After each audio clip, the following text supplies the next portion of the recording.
Assalamualaikum warahmatullahi wabarakatuh.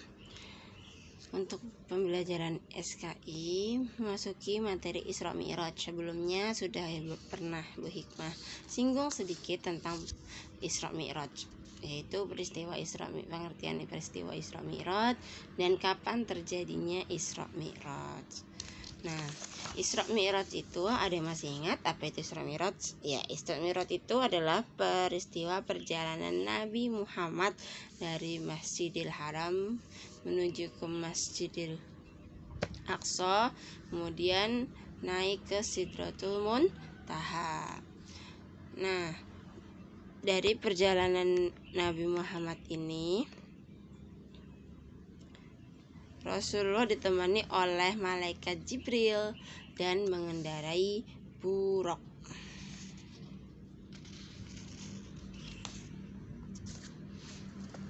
Peristiwa Isra Mi'raj ini terjadi pada malam tanggal 27 Rajab tahun 621 Masehi. Malaikat Jibril mendekati beliau dan mengajak untuk melakukan perjalanan jauh, yaitu Isra Mi'raj dari Masjidil Haram menuju Masjidil Aqsa sampai ke langit ketujuh, yaitu Sidratul Muntaha. Nah, Isra itu perjalanan dari Masjidil Haram menuju ke Masjidil Aqsa. Nah, sedangkan Mi'raj dari Masjidil Aqsa menuju ke langit ketujuh, yaitu Sidratul Muntaha. Jadi Isra Mi'raj itu berarti perjalanan Nabi dari Masjidil Haram di kota Mekah sampai Masjidil Aqsa di Yerusalem pada malam hari, kemudian dilanjutkan ke langit ketujuh, yaitu Sidratul Muntaha. Peristiwa Isra Mi'raj itu tercatat dalam Al-Quran surat Al-Isra ayat 1. Nanti bisa dibaca sendiri ya suratnya dan artinya. Nah, peristiwa Isra Mi'raj ini berawal ketika Nabi Muhammad berada di Hatim. Di mana? Nabi Muhammad berada di Hatim, sebuah tempat di dekat Ka'bah. Malaikat Jibril kemudian datang membelah dada Nabi Muhammad. Hati Nabi Muhammad kemudian dicuci dengan air Zam-Zam. Ke dalam hati itu kemudian dimasukkan iman dan hikmah yang telah disediakan oleh malaikat Jibril dalam bejana emas. Jadi ini kedua kalinya Nabi Muhammad dadanya dibelah oleh malaikat Jibril ya, yang sebelumnya udah pernah dibelah ketika beliau masih kecil.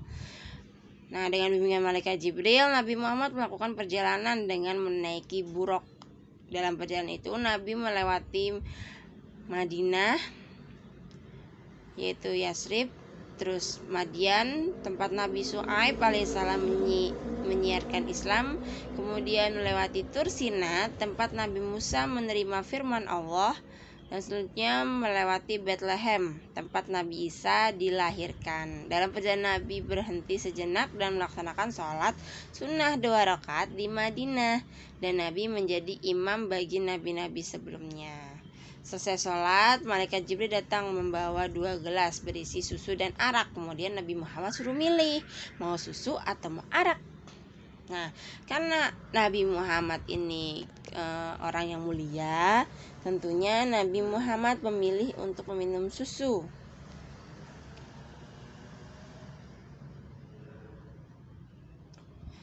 Nah, karena Nabi Muhammad memilih susu, maka Jibril kemudian berkata, engkau di atas fitrah, seandainya engkau memilih arak, niscaya akan sesatlah umatmu.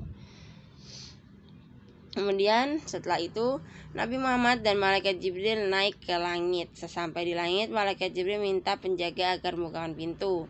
Penjaga kemudian bertanya kepada malaikat Jibril, siapa kamu? Malaikat Jibril menjawab, Jibril. Siapakah yang bersamamu? Dan malaikat Jibril menjawab, Muhammad.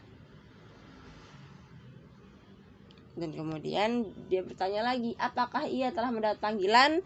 Jawab malaikat Jibril, ya, dia telah mendapat panggilan. Mendengar jawaban itu, penjaga langsung membuka pintu. Lalu ia mengucapkan salam kepada Nabi Muhammad. Di langit pertama inilah Nabi Muhammad bertemu dengan Nabi Adam. Di langit keberapa bertemu Nabi Adam? Ya, di langit pertama.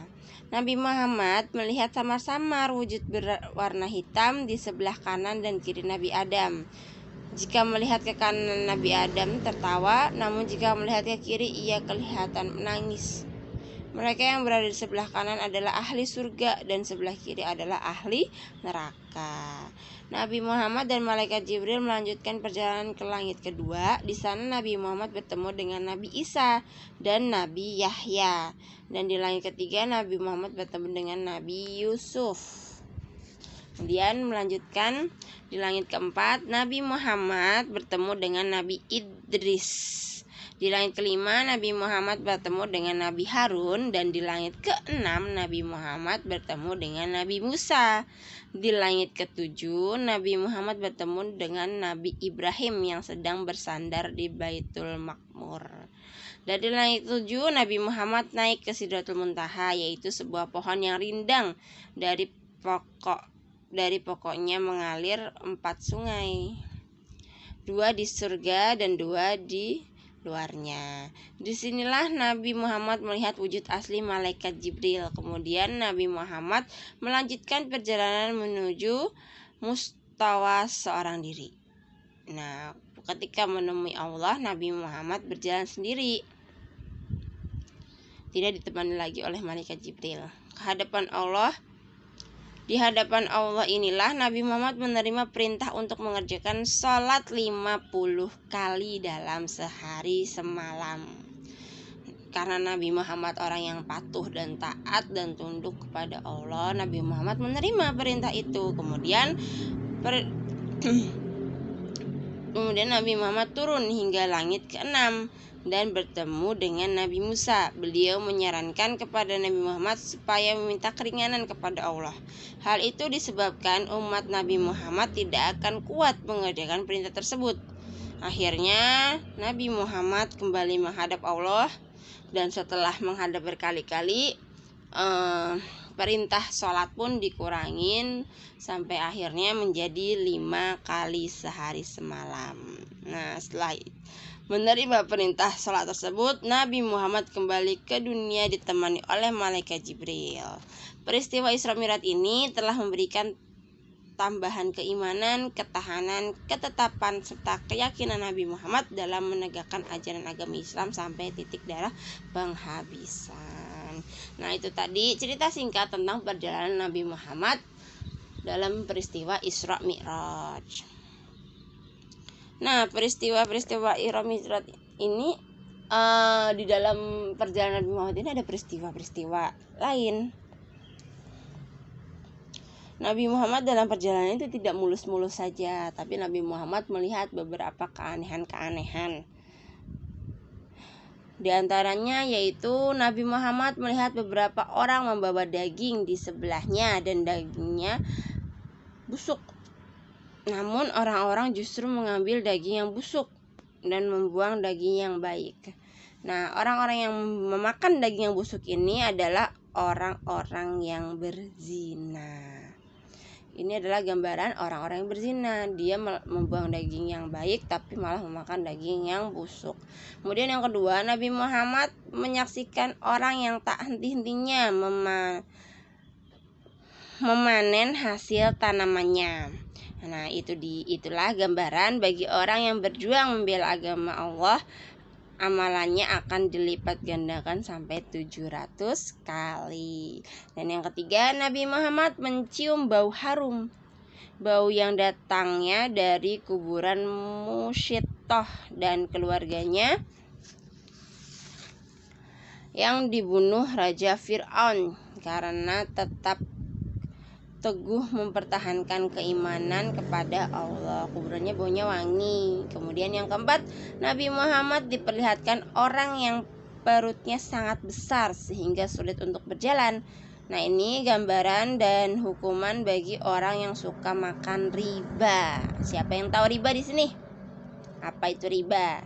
Riba itu keuntungan yang berlebih, itu namanya riba. Dalam berdagang kita boleh mendapatkan keuntungan, tapi kalau keuntungannya berlebihan itu namanya riba. Riba juga bisa terjadi dalam hutang piutang. Biasanya utang-utang yang ada bunganya dan bunganya itu terlalu besar, bunganya semakin naik itu namanya riba. Kemudian yang kelima, gambaran dan hukuman bagi orang yang suka berdusta dan membicarakan kuburan orang lain. Yaitu Nabi diperlihatkan orang yang memotong lidahnya sendiri, setelah terpotong kemudian tersambung kembali, begitu seterusnya berulang-ulang. Karena di akhirat itu abadi, kekal, jadi semua siksaannya itu akan berulang-ulang terus. Makanya orang yang suka membicarakan kuburan orang lain atau menggibah, ngomongin orang lain, di akhirat nanti hukumannya itu lidahnya akan dipotong sendiri, dia motong sendiri, kemudian nanti menyambung kembali, dan seterusnya akan berulang-ulang kayak gitu. Kemudian yang keenam, Nabi juga diperlihatkan wajah malaikat penjaga neraka. Wajahnya menakutkan, tidak tersenyum dan tidak memperlihatkan keramahan dan kelembutan sedikit pun. Namanya penjaga neraka ya, pasti mukanya serem. Kalau penjaga neraka mukanya senang, cakep ya, yang ada ketika masuk malah senang.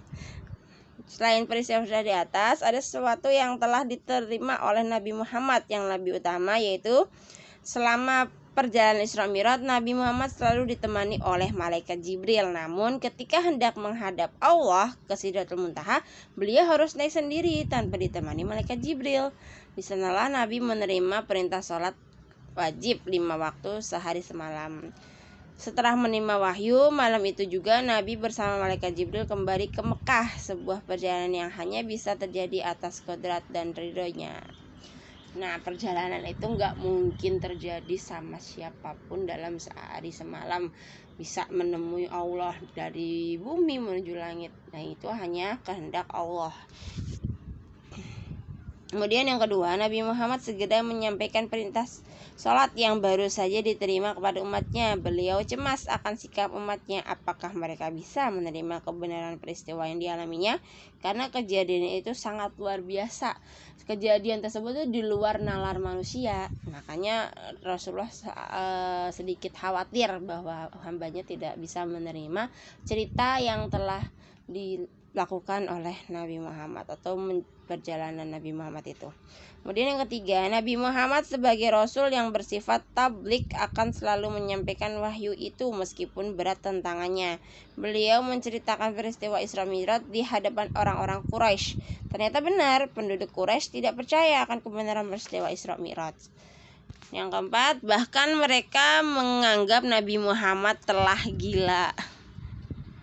Pada kondisi seperti itu, Abu Bakar datang membesarkan hati Nabi.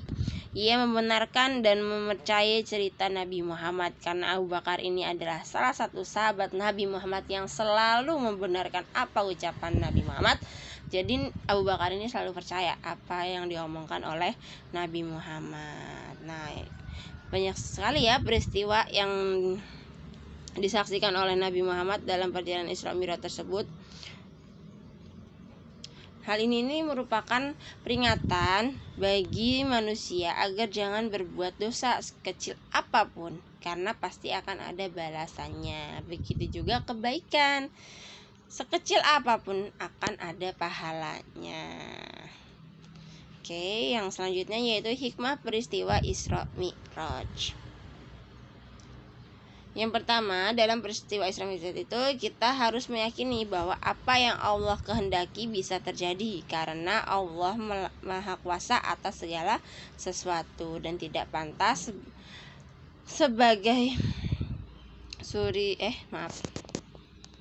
hikmahnya yang pertama, kita harus meyakini bahwa apa yang Allah kehendaki itu bisa terjadi karena Allah Maha Kuasa atas segala sesuatu dan tidaklah pantas apabila ada manusia yang bersifat sombong, karena kesombongan hanya milik Allah.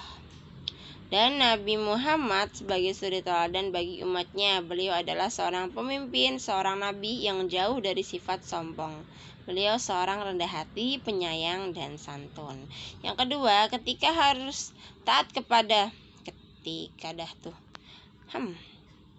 Yang kedua, kita harus taat kepada Allah dan Rasul-Nya.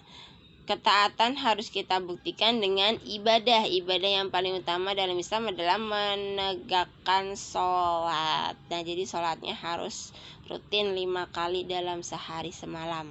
Kita harus cinta dan bangga kepada Nabi Muhammad. Beliau bukan hanya nabinya orang Islam, tetapi beliau sebagai pemimpin seluruh manusia di dunia.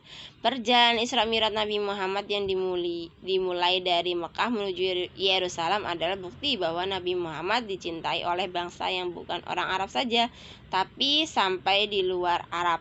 Pada waktu itu, wilayah yang merupakan kekuasaan Yahudi dan Nasrani pun tetap menerima dan menghormati Nabi Muhammad. Yang keempat, kita harus membuktikan bahwa besarnya Islam bukan karena kekuasaan, tetapi karena dakwah yang disampaikan dengan tegas, lemah lembut, kasih sayang, santun, dan dengan suri teladan. Nah, sebagai seorang yang beriman, anak-anak harus percaya ya dan yakin akan kebenaran peristiwa Isra Mi'raj. Nabi Muhammad ketika berdakwah selalu memberi contoh yang baik, membangun kepribadian umat, tegas dalam akidah, penuh kasih sayang pada semua umat walaupun bukan umat Islam. Nabi Muhammad itu selalu sayang sama umatnya meskipun umatnya itu tidak memeluk agama Islam. Nah, itu tadi pemaparan singkat tentang Isra Mi'raj. Sudah Bu Hikmah jelaskan dari pengertian peristiwa Isra Mi'rajnya, latar belakangnya, terus peristiwa Isra Mi'rajnya, terus apa yang terjadi ketika Isra Mi'raj dan Nabi Muhammad bertemu siapa saja. Untuk selanjutnya coba dikerjakan TTS-nya ya. TTS-nya dikerjain di halaman 90 sampai dengan 91. Oke? Selain mengerjakan TTS, Bu Hikmah minta kalian menuliskan di buku catatan kalian tentang peristiwa-peristiwa yang terjadi selama perjalanan Isra Mi'raj. Nabi Muhammad bertemu siapa saja di langit berapa, terus Nabi Muhammad melihat apa saja. Bisa? Dicatat di buku tulisnya ya. Terima kasih sudah menyimak materi hari ini. Semoga bermanfaat. Apabila ada kesalahan dari Bu Hikmah mohon maaf. Akhir kata Bu Hikmah ucapkan wassalamualaikum warahmatullahi wabarakatuh.